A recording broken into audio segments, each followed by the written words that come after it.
1, 2, 3, 4. Welcome to Crazy Chester. Welcome to Crazy Chester. Crazy Chester's Radio Hour. Welcome to Crazy Chester. Welcome to Crazy Chester. Crazy Chester's Radio Hour. Yeah, Crazy Chester's Radio Hour. Crazy Chester's Radio Hour. Welcome to the Crazy Chester Radio Hour. My name is Andreas Werner. I'm a record producer, songwriter, and owner of Crazy Chester Records. The theme song you just heard is performed by Wet Willie's Jimmy Hall and Funky Chester. The Crazy Chester Radio Hour is a weekly music talk podcast featuring an eclectic group of guests with musical hearts, minds, and souls. And many of the episodes will dive deep into the rich history of music mecca Muscle Shoals. We're taping this episode at Creative Workshop Recording Studio in Nashville, and today's guests are music photographer Michael Weintrob and radio show host and vinyl DJ Tim Hibbs. Michael Weintrob is a photographer that largely works in the world of music. He's been working all over the US, including Colorado, where he was the house photographer at the Red Rocks Amphitheater, and in New York City, before moving his base of operations to Nashville. Michael just released a beautiful, beautiful photo book called Instrumentheads, featuring unique portraits of over 300 musicians, and we will learn about this amazing project here in a minute, and also how you can get your own copy. Welcome to the Crazy Chester Radio Hour, Michael. How are you doing today? I'm doing great. Thanks for having me. Yeah, well, thanks for being here. We first met down in Muscle Shoals when you went down for a shoot with Donna Jean Gottschall, members of the Swampers, and Spooner Oldham, and that got me attracted to your work. And then I learned that you've been working on a project called Instrumentheads. Would you mind kind of elaborating a little bit what that's all about? So I've been working on this project. The first one I photographed was in 2000 when I was the house photographer at the Aggie Theater in Fort Collins, and I was taking a portrait of the Derek Trucks band backstage, and the bass player was late to the photo shoot, and I said, hey, do something crazy. I don't know, put your bass down your shirt. And he did, and the final result is a photograph of the band with the bass player covering his face with his bass. So over time, that would be something that I would do to kind of create some emotion in photo shoots. So I had hundreds of these photographs of musicians with their faces covered by their instrument. I moved to New York, started shooting in the studio. In 2008, I picked up a book called The Disciples, where a photographer named James Mollison had photographed fans of bands, and the whole idea was to guess what band they were the fan of. Dolly Parton fans had blonde hair, cowboy hats, and big boobs. Willie Nelson fans had braids. ZZ Top fans had beards. Wailers fans had dreadlocks. I thought that was so cool. How can I create a guessing game with the musicians themselves?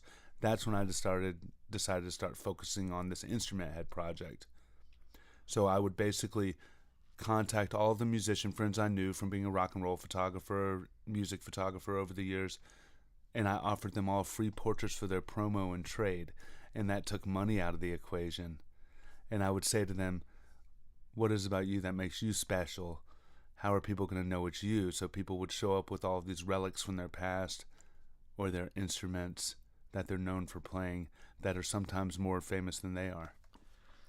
Yeah, I think, you always see photos, music photos, and you've obviously fallen in love with them, but then for something to come along that's so unique, that's remarkable to me. I'm always striving for that too. If we produce a show, how can we make it unique?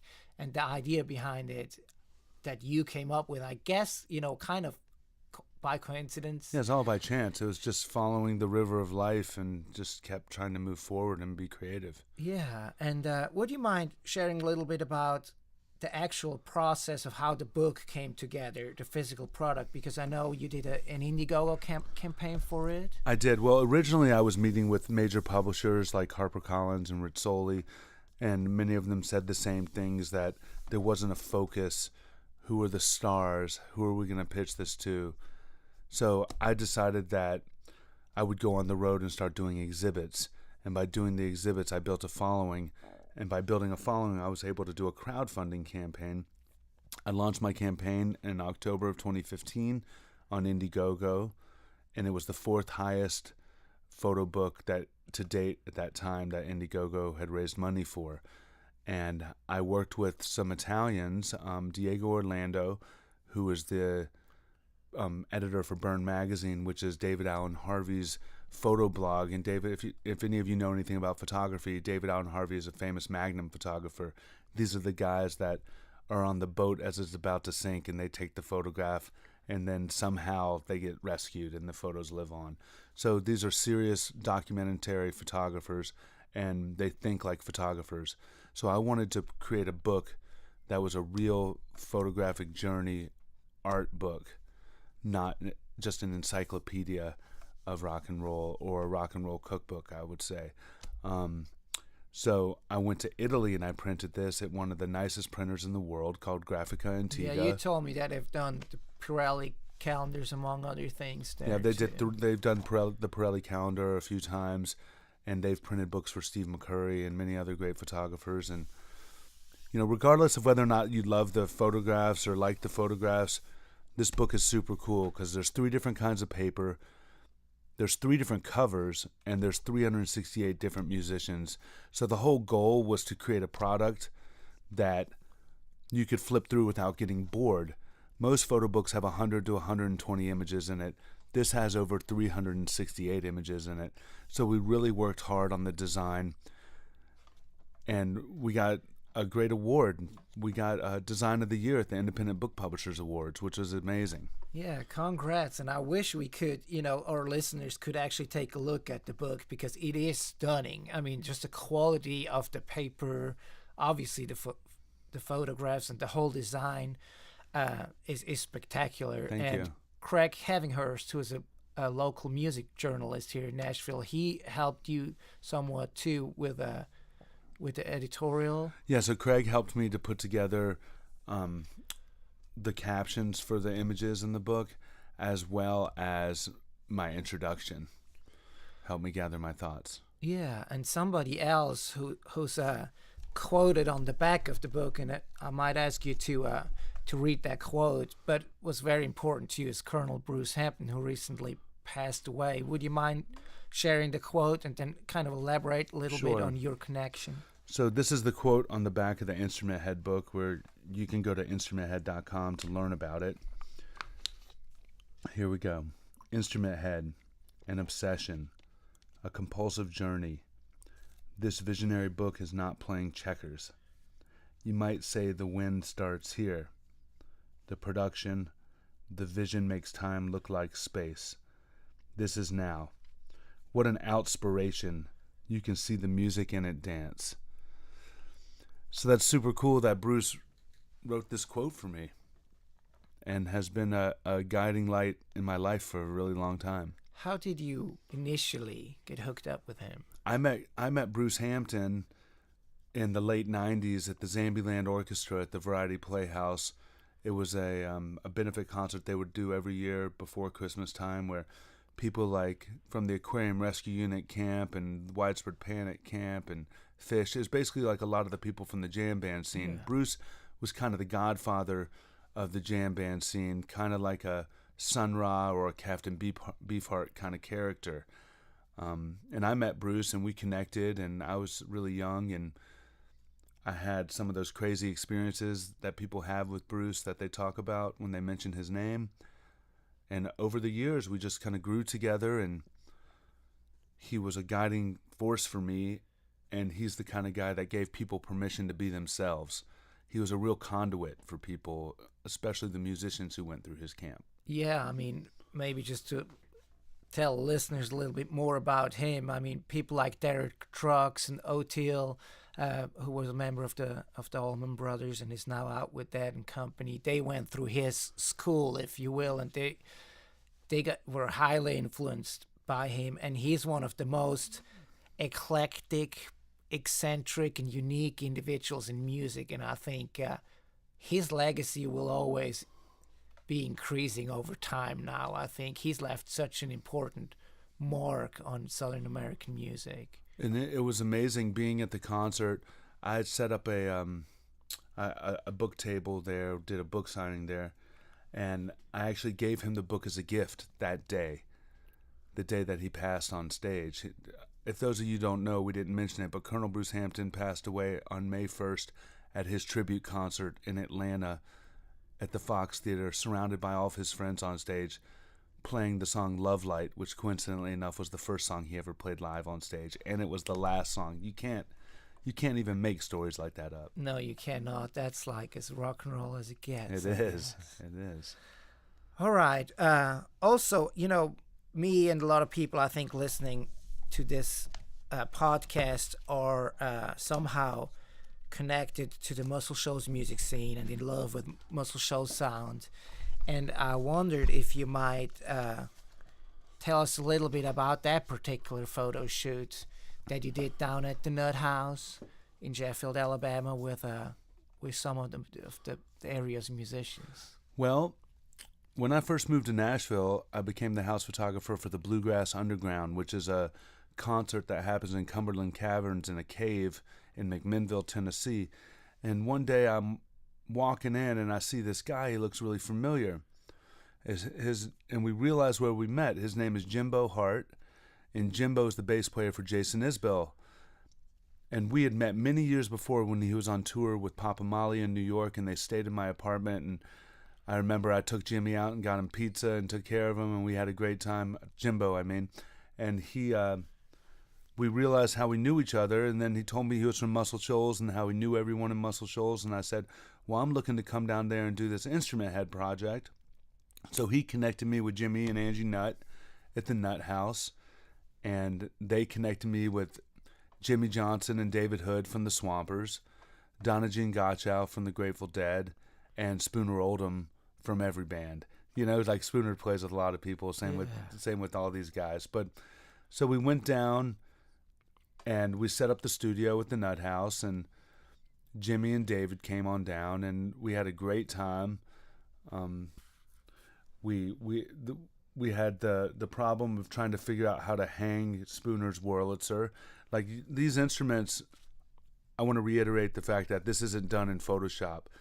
They're actually hanging or holding or down their shirt.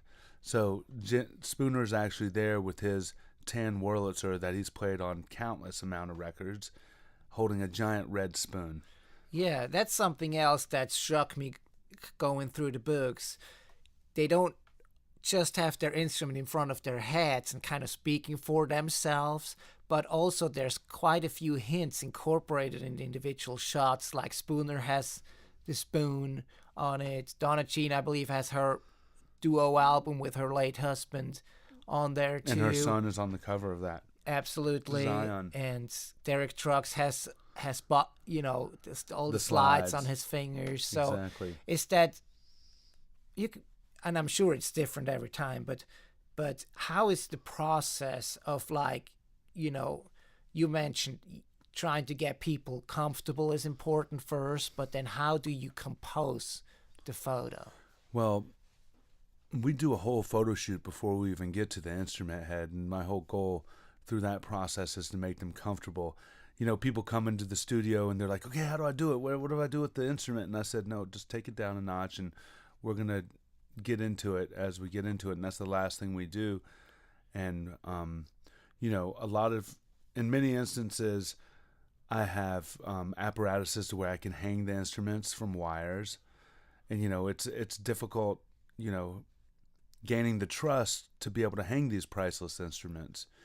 So it's a really fun experience. I've never really broken anybody's stuff. I've broken a lens before, though, diving to catch someone's drum machine. Yeah. So it's like full contact photography. It's fun. One And just for everybody out there, if you would like to learn more about Instrumenthead, you can go to instrumenthead.com. One can purchase the book there, yeah, too. You can purchase the book. There's 3 different covers. You can choose which cover you want, and I'll sign it for you and ship it out.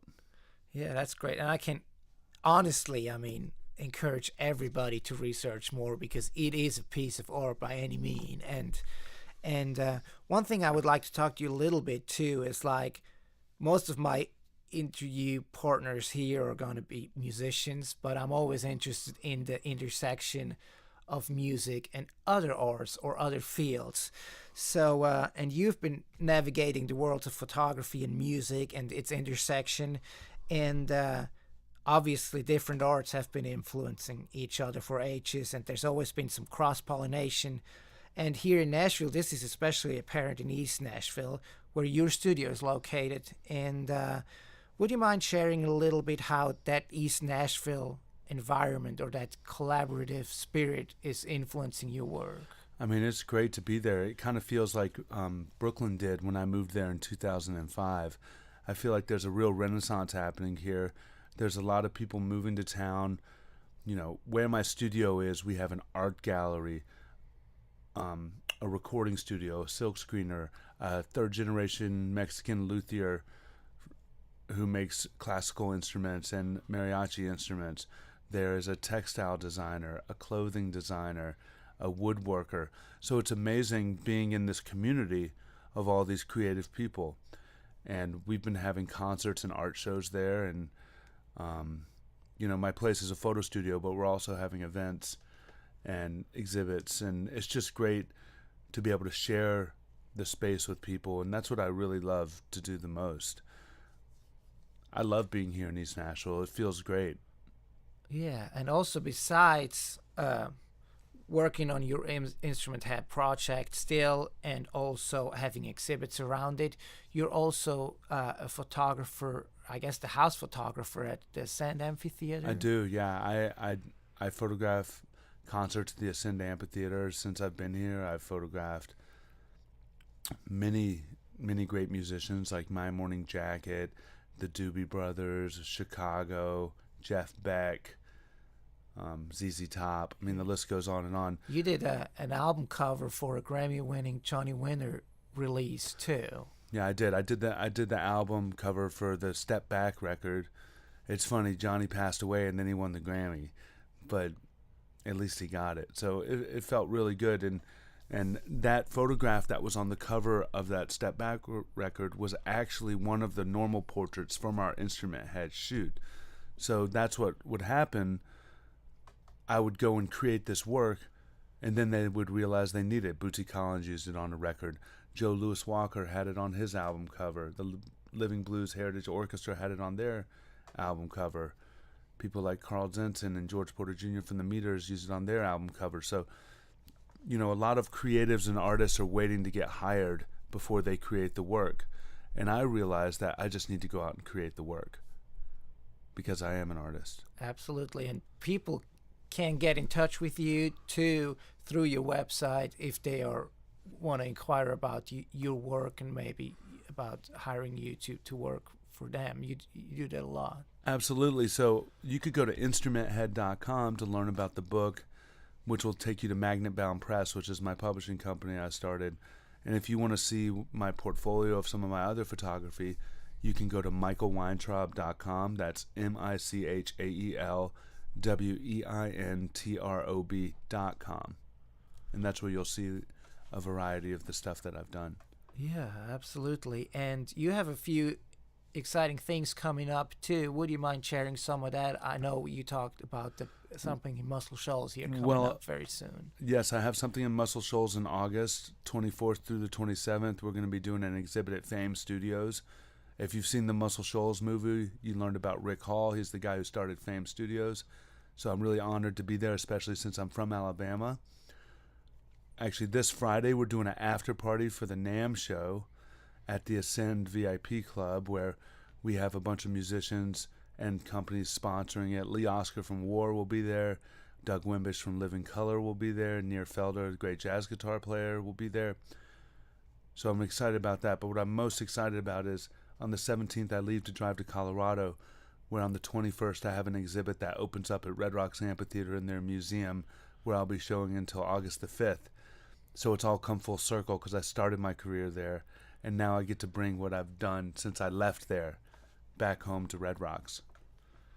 So that's I'm psyched. that's great. Well, we're certainly glad to have you here in Nashville because we need people like you. And We need people like you. well, if we can help all each other, I'm all happy. We're doing it. Thank you. Thank you very much for being my guest today, and I wish you all the best with all your future endeavors. Thanks, Thank you man. for coming. Good luck. Thanks for having me. Good luck to you.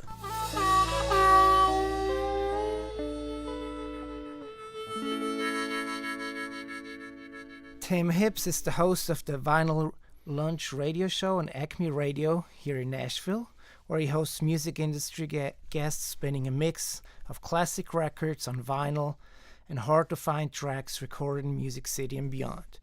He's also a vinyl DJ who spins records at club, private, and corporate events. Previously, he's worked for several record labels including Sony, RCA, V2, and Plowboy Records, and has also worked at Gibson Guitars here in Nashville and the Country Music Hall of Fame. I had the pleasure of being a guest on his show several times, and I'm glad to return the favor, although I doubt that's a favor to begin with, because you're playing the big game and I'm only no. Turnabout is fair play. podcaster. Thank you. But we share a love for record collecting and music in general, and I would love to talk about that with you. So please welcome fellow music geek and crate digger Tim Hibbs. That's right. Well, my dad was a record collector, so I grew up that way. I didn't know any other way to be, and it took me a while to realize that other kids didn't have a full album collection at their disposal. But I was very fortunate. My dad and my mom were both from Kentucky, so my dad actually grew up listening to Nashville radio, WLAC, when it was a powerhouse R&B station. He was listening to WSM. He was also getting rock stations out of Cincinnati and Chicago. So he had a real eclectic upbringing musically, and that's what he transferred to me. I mean, his record collection, it was Hank Williams next to James Brown. It was just everything, because he liked everything. He just liked good music. And that's how I grew up. And now that I do the weekday show, the Vinyl Lunch, that's what we try to reflect. It's just all genres, all decades, only good music. And we bring people in to talk about that because in Nashville, if you get together with somebody, 9 times out of 10, you'll wind up talking about music and then talk about records. And so I thought, why don't we replicate that on the radio? And that's what we do. Yeah, and I think it's a great concept, and the fact that you can actually physically spin the vinyl records like they used to, it's not just a conversation piece, but it's just like it's so authentic, if you ask me. Yeah. And well, it's living history. I mean, I was a history major. I'm a history nerd. A record is an actual physical representation of a moment in time. And whether it's a studio or a live recording, it's like that's what happened at that point. And particularly here in this part of the country, we have so many legendary studios here in Nashville, in Muscle Shoals, in Memphis, Macon. I mean, all around us were these centers where these records were made. And Nashville in particular is great because it's been a record town for 100 years. And there's just layer upon layer upon layer of records out there. If you're a guy who wants to go search for vinyl, Nashville is one of the all-time best places to do that. Absolutely. Would you mind sharing a little bit more about your current job with the Vinyl Lunch and kind of what ACME Radio is and what Sure. they're trying to do? Just kind of give the listener an idea. Yeah, well, ACME Radio broadcasts from the studio just inside the front door of ACME Feed and Seed, which is at First and Broadway in downtown Nashville. It is a 4-story restaurant/performance venue that is also a building that's on the National Historic Register. It was a feed and seed for decades. It was built after the Civil War. Here in Nashville. Most of the wood in the building had to be floated down the Cumberland since the Union Army, when they occupied Nashville, took most of the wood. So there still wasn't a lot of wood even when they got around to building this building. So it was Captain Tom Ryman who floated the wood down the Cumberland for a lot of our building. So we've got that Ryman history and connection built into us literally. And I started doing some things with ACME. I went to their opening party, where hardworking Americans played on the hatchery level, which is our third floor, which is where they used to hatch the baby chicks when it was a real working feed and seed. And I was talking to Carl Gaddy, who's the entertainment director. I said, man, you need somebody to come down here and spin records. He goes, well, why don't you come do it? So I arranged to come down a couple of days a week and just play records during lunchtime on the stage on the first floor. And I called it the Lunchtime Vinyl Session.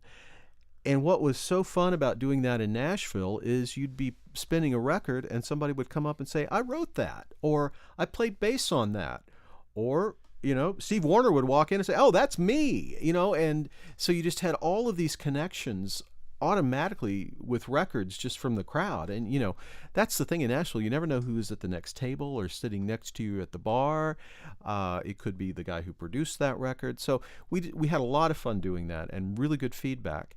And all the while, kind of unbeknownst to me, Tom Morales, who's the owner of Acme Feed and Seed and also Tomcat's Catering, many other restaurants in the area, he'd always wanted to do some type of radio station. He originally had the idea when he took over the Loveless Cafe, and it just, for whatever reason, didn't work there. But you know, they'd actually formed a partnership with Music City Roots. They were the first venue at the Loveless Barn for the weekly Music City Roots show, which has now moved out to the factory. But, you know, that had been in the back of his mind, so they decided to do that there in Acme, and it just it got incorporated. I mean, Carl came to me and said, how would you feel about doing this on the air rather than on the stage? And I said, well, that sounds great to me. So I started doing it full-time in January of 2016. We officially launched February 10th, 2016, and we had Mayor Barry and Dave Cobb, J.D. Souther, and Brent Cobb actually come and help us do the launch. Actually, Mayor Barry was the interviewer that day and really grilled everybody well, and that was our official launch. And I have no set format or anything for the show. It was just left up to me. What do you want to do? And, you know, of course I wanted to play records, but then I wanted to bring people in too, because as I had said, just doing that on the stage, people would automatically come up and talk and want to tell stories about the records or what they meant to them. And, you know, music is so evocative. You know, there's so many records I hear. It's like, oh man, I remember exactly where I was when I first heard that, or when I bought a copy of that album, and it's a real memory trigger. So I felt real confident that if I had people in to talk about records, that we'd get that passion coming forward. And with an artist, particularly a veteran artist who's done hundreds, thousands of interviews, I felt like maybe it could be a different approach. Maybe we could get at a different kind of interview by talking about records. And then, you know, the other stuff would kind of come in the cracks and everything. But man, when somebody starts talking about a favorite record, if they're a music fan, they just come alive. And it's been my great pleasure to see that actually has happened. And we've had such a wonderful series of guests. I mean, you've been on the show several times, and you've helped connect us to people. And, you know, the great thing about Nashville, as I'd love to say on the show, there's no 6 degrees of separation. There's maybe one. Absolutely. But, you know somebody who probably knows that, if you're trying to get in touch with somebody who knows that person, and then they start bringing people in. And, you know, someone like Bill Lloyd, who I've known for a long time, even before I moved to town, is so connected to everybody in Nashville, and it just kind of builds on itself that way. And we've got some wonderful publicists that I work with that have brought a lot of people, and now, I mean, we still go out all the time and pitch people on the show, but it's starting to get to the point where people are coming to me, and you know, and thanks so much to people like Peter Goralnik and Dwayne Eddy, who believed in the show in the very beginning and were willing to come on, and then kind of on the strength of their name, other people, well, okay, if Dwayne Eddy has done it, I guess I can do it. And it's just, it's kind of built on itself that way. Yeah. And it is available online at acmeradiolive.com. You guys have a mobile app too. We do, yeah. You got the archived shows on Mixcloud.com. Yeah, they're all on Mixcloud.com. Every show that I do is archived, and I strive to get it up within 24 hours of the air date. And I always post those links, and you know, they're on my Facebook page. You can get them through Acme Radio Live, or just search Google. You can go The Vinyl Lunch, Dwayne Eddy, and the show will pop up that way. But yeah, they're on Mixcloud.com is where they're all hosted. And my show's a 2-hour show. It's every weekday, 11:30 to 1:30 Central Time, since we emanate from Nashville. But yeah, it's the archives where we find so much of the listenership, because maybe somebody doesn't have that 2 hours in the middle of the day, or if you're in Australia or London or wherever you are, it may not be convenient for you at that time to listen live. But we do have listeners in 247 countries now, which is... We have friends in Switzerland who listen to some of the programs we did together. Yeah, and the other day, Gramps Morgan, a great reggae artist who lives here now, was on the show, and Kazakhstan checked in, and Norway checked in, and that's the best thing about modern technology. I mean, I understand the irony of broadcasting last century's technology on the new but digital forum. But that's part of the charm too, if you ask me. Well, I look at music as a continuum. It's a straight line. Everything builds on what came before, and to be able to play records over the latest technology and have people literally at any point in the world able to access it, man, that's great. If you would have told me as a kid that I could have listened to something in London or in Australia or wherever from the comfort of my own home, I wouldn't have believed you. It's like, what? But now we live in such a great time. If you're a music fan, there's never been a better time for you to reach out, and now you're doing this podcast, and those will be out there. And what we find with the archives, which I'm sure you'll probably find with the podcast, is somebody will discover this. It's a time capsule, and I'll get notes about shows that we did last year, and somebody has just found it. And that's, to me, the great thing about records is they're always there. They're always waiting for you to discover them. And today I had on the show a young artist who had only recently gotten into David Bowie. But the thing is, once he did, there's this whole catalog now that he gets to kind of run through and celebrate and learn. And I just love that about records, because they're as we say, they're these snapshots of a time, and you can always go back to them. And as a format, I think vinyl is the most human of the formats. It's analog. We hear in analog. Records play in analog. They get scratched. They get dirty, just like us. They might need a little TLC, but records are the only format that have been around 100 years. And really, I think a strong argument can be made that they're the most durable. I mean, tape will get brittle and break or stretch. Hard drives crash. CDs tend to rot. The plastic will get cloudy. I mean, a good vinyl record's going to last a few lifetimes with proper care. Just don't leave them in the hot car. You don't leave them in the hot car. No, again, well, you don't leave you don't want to leave us or a dog in a hot car either. So, it's kind of almost a living organism in that fact. But yeah, vinyl just sounds so good to me. I don't want to argue on, it's better than CD. I just prefer it. But, the thing about spinning records out in a venue, especially, hearing a 45, especially coming through a big PA, there's just nothing like it, man. It sounds so good. And the great thing about doing that in Nashville at a place like the 5 Spot is that people are really kind of hungry to hear stuff that they haven't heard, whether it's from last week or last century. And you'll be playing a Willie Mitchell record, and, a guy who maybe is barely old enough to be in the club will come up and say, who is that? Or, who produced that? Or who's playing bass on that? And it's just that passion for music that I think is what connects so many people in Nashville, regardless of age or genre, interest, or whatever. It's another cliche I love to use on the show is it's Music City. It's not just country music city. We have so many different types of music here, and that's reflected in, I think, everybody's taste and the records that they want to find, and hopefully in what we play on the show. Yeah, absolutely. And that, just the fact that you kind of physically engage. Yeah. You have to put the record on. If it's an LP, you have to turn it after 22 minutes. Yeah, you get that. You have a natural intermission. You have a natural intermission. You actually have to make the effort to put that music on. And so, like that connection, that runs just a little bit deeper too.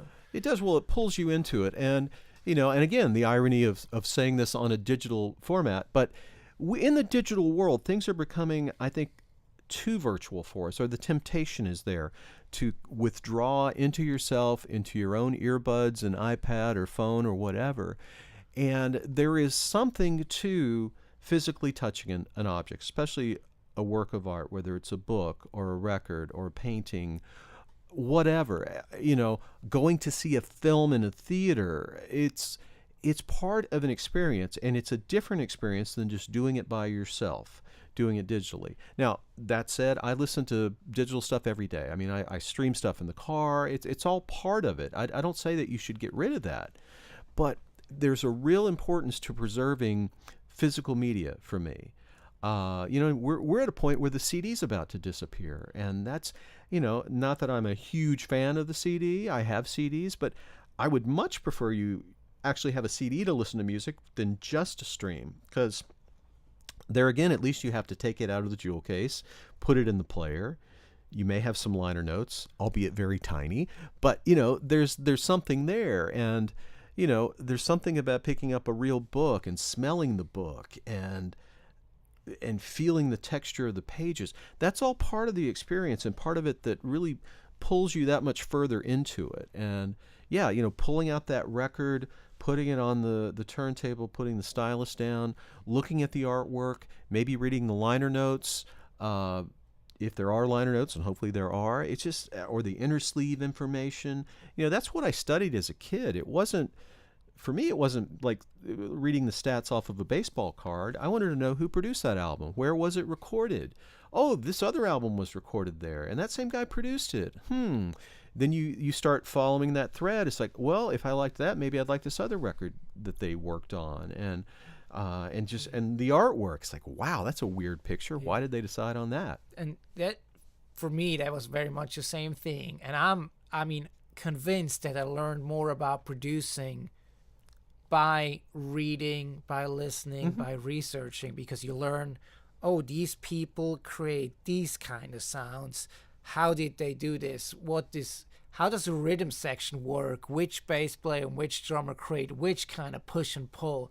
I mean, you cannot, that's education for me. Oh, yeah. And also what you said before, everything might be available at your fingertips almost now in the digital age, but that doesn't necessarily make it easier to find great music.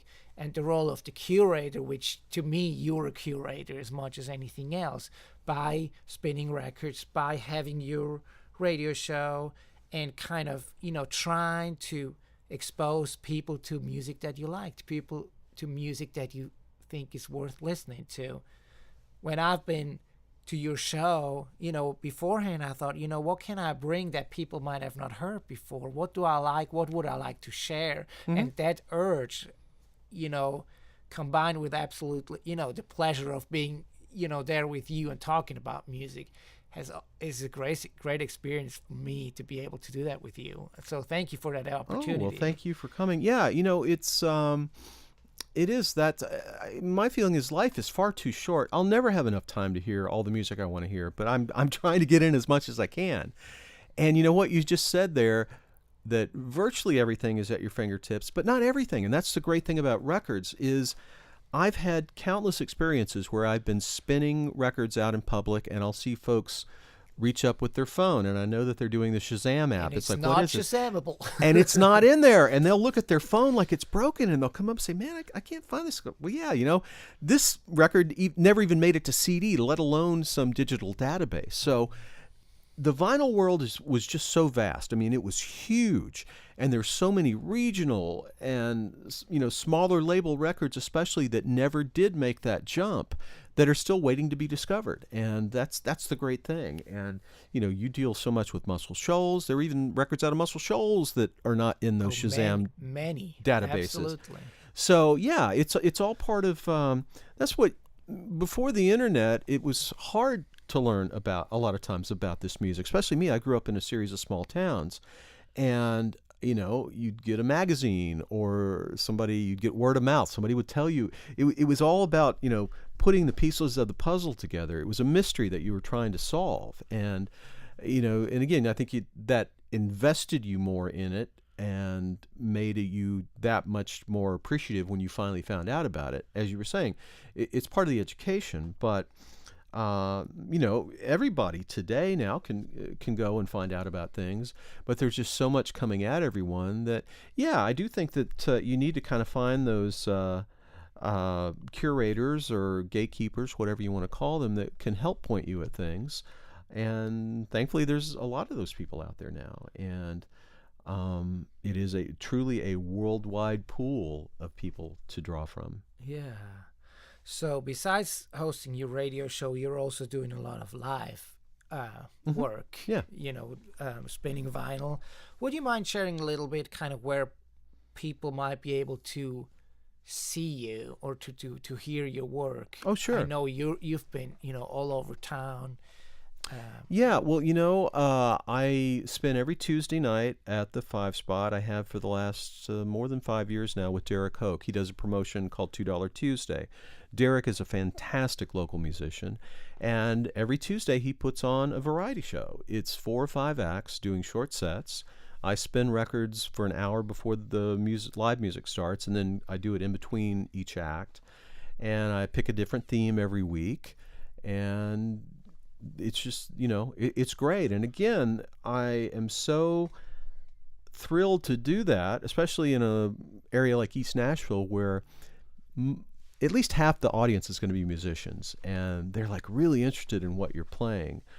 I've done other things around town. I do some live things at ACME. I've done live events at City Winery, and I'll spin, in restaurants around town, whether they'll be House or Adele's.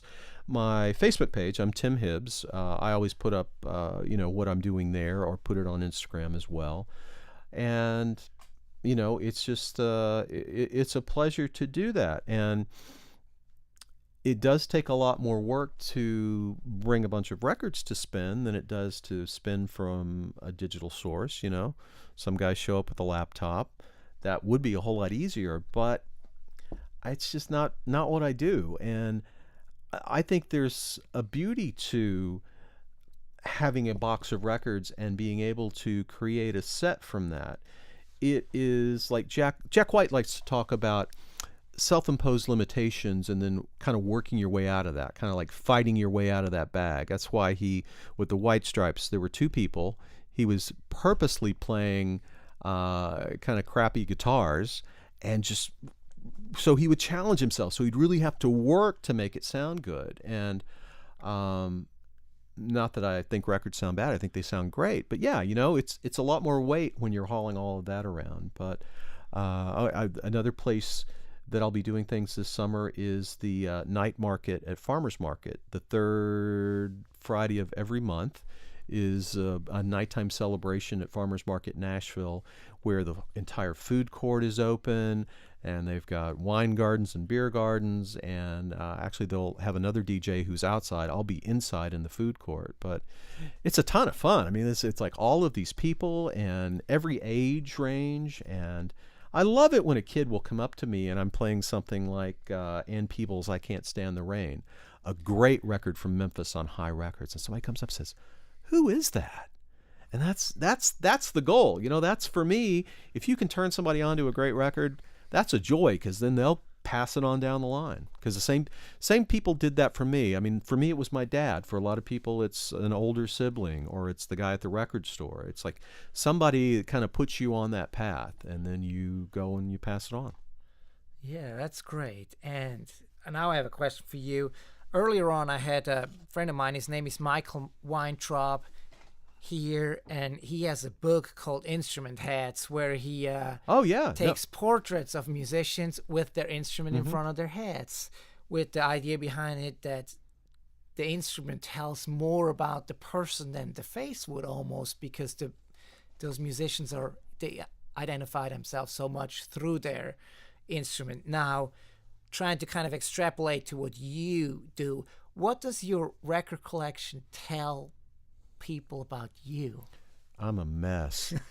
I'm just all over the place, literally. But I mean, what I would like is that if you went and tried to do some kind of forensic examination, it would take you a while to arrive at any conclusion, because over here might be a group of reggae records, and over there would be some bubblegum records, and then some heavy metal records, and then a lot of alt 90s stuff. So yeah, it's but I hope the conclusion that you would come to is, man, this guy likes all kinds of music, and that's a really cool reggae record, and that's a really cool gospel record. It's just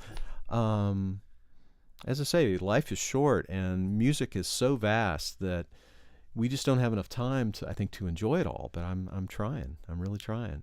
Absolutely. And by the way, this an exhibit of these photographs of the instrument faces was up at the Hall of Fame while I worked there. Okay, they did a really cool exhibit of that. That's great. Great shot of. There's one of Taylor Bashirs, who's been on the show. Several of these musicians have been on the show, actually, that were part of that exhibit. Yeah, and he's a unique cat himself, and he's been, kind of by accident he came up with this, and now it's kind of his signature lick. Yeah. And hopefully his new book is going to have a lot of success. He also came down to Muscle Shoals to do it with Donna Chingacha and Spooner Oldham. Oh, nice. And some of those guys. What I would say along the lines of your question, though, is I get really sad when I hear that somebody only listens to one kind of music. Like, I only listen to rockabilly, or I only listen to techno, or I only listen to this. I think, man, why limit yourself? I had a conversation yesterday on the show with Amy Black, great artist, she's done a new album in Memphis, and she happened to say, I don't really care for disco, and I was defending disco. And, she good-naturedly agreed with me, but, back in the whole disco sucks era, I never understood that. It's like, why can't you like disco and like hard rock? Why does it have to be either or? I really don't. I just can't fathom that idea of only withdrawing into one little thing. That would be like eating a ham sandwich for every meal. Ham sandwiches may be great, but there's other kind of food. Don't you get tired of that after a while? So, anyway. That's a good point.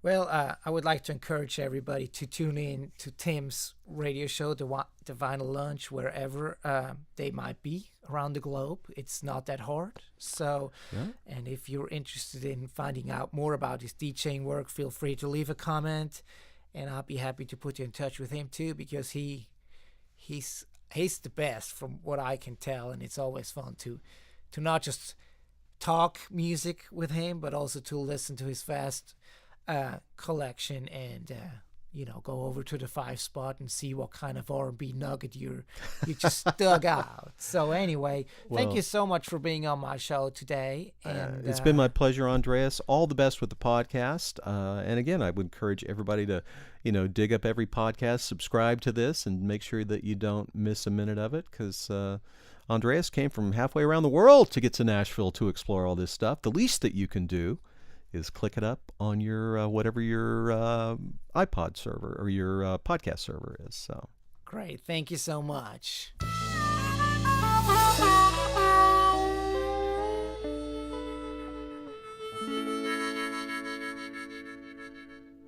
This was the 3rd episode of the Crazy Chester Radio Hour. Special thanks to Creative Workshop Recording Studio for hosting us today, and Joe Funderburg for his technical assistance. Thanks for listening, and I hope you enjoyed it. See you next week.